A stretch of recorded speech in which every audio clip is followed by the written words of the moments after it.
old building had pipes and drainage thing, I mean, pipes running through in the center, and you thought of a transparent thing on top. No, it was basically, it was a existing building, which was a residential building, which was converted to a hotel that was known as Bombay International initially. And it had the famous Studio 29 restaurant in the ground floor. Then my clients took over the property and they wanted to do, because the location was very prime. And Marine Drive is, and next to Oberoi is a very prime Absolutely. location. I mean, you won't get it more than once in a lifetime. So they got this project and they asked us, since we were doing a lot of work for them, so they asked us to redesign it. And the other thing was, it's got a present, you know. It's a heritage present. It's got that Art Deco present on the Marine Drive. So you can't pull the buildings down and make a new Rebuilt, one. yeah. So that's how we had to refurbish that building. Keeping that building, we had to transform it into a proper 5-star hotel, which would be like a boutique hotel, what it is today. And when they came to us, their brief was they wanted a pool. And since it being an old building, putting a pool on the building means, looking at the surrounding, we didn't have any space on the ground floor. The only place was on the top of a pool, building.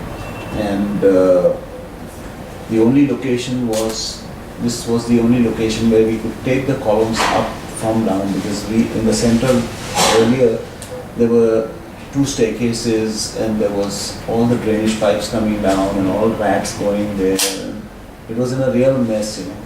But I mean, we thought that's the best location to do an atrium.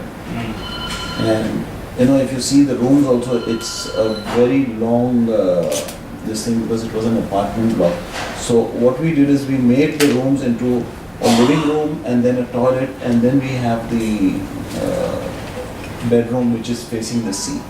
Alright. So each of the apartments, that's how it's all Studio suites. apartments. It's all suites. suites.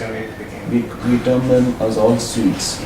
It's an all-suite hotel. It's and so then what we did is we put up the pool on the top, and then but still we wanted light to come down into the atrium, because otherwise if you close the atrium with the concrete, then it would be very dark, and in the daytime also we had light. We would have to bring light, put on the lights for this thing. So we thought of a glass bottom pool. First we thought of taking a full glass bottom. But when we went into the details of it and actual working of it, we saw it's not possible because of the load of the water and the thickness of the glass was So it's going. 4 feet up, 4 feet high, or it's a full depth swimming pool? It's a 1.2 meter swimming pool. It's quite.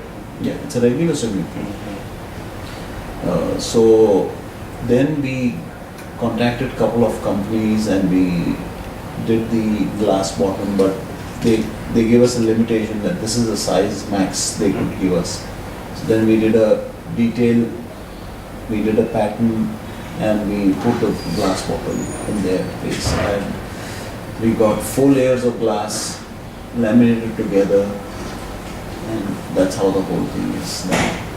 We got some Australian glass technologists who gave us some input and you know how to do it and everything, and that's how we got it done.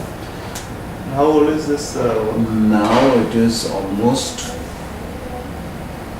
it's almost 15 years. 3 years. 14, That 15 was years. that back. Yeah. This was right. Yeah.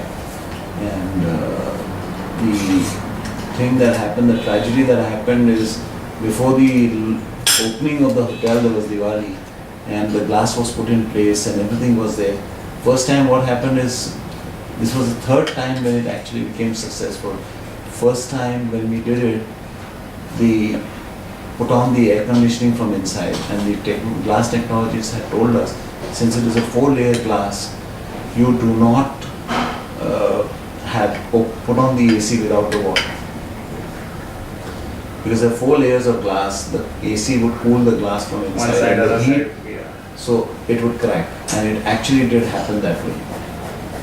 So we had to take it out and redo it, the clients were really getting impatient because the project was getting delayed.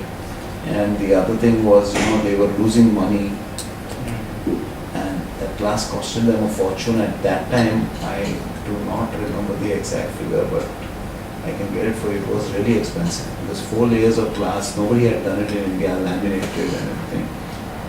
Then we got the next time, and Diwali came, and there was monsoon before that, so they had covered the whole thing with tarpaulins that the water doesn't, come down. And we were doing the interiors inside and everything. So one day, one night, a rocket somebody put on the marine drive, and that rocket came and went into the tarpaulin, and the whole thing caught fire. The whole thing caught fire, and night time when the work is there, so nobody was there.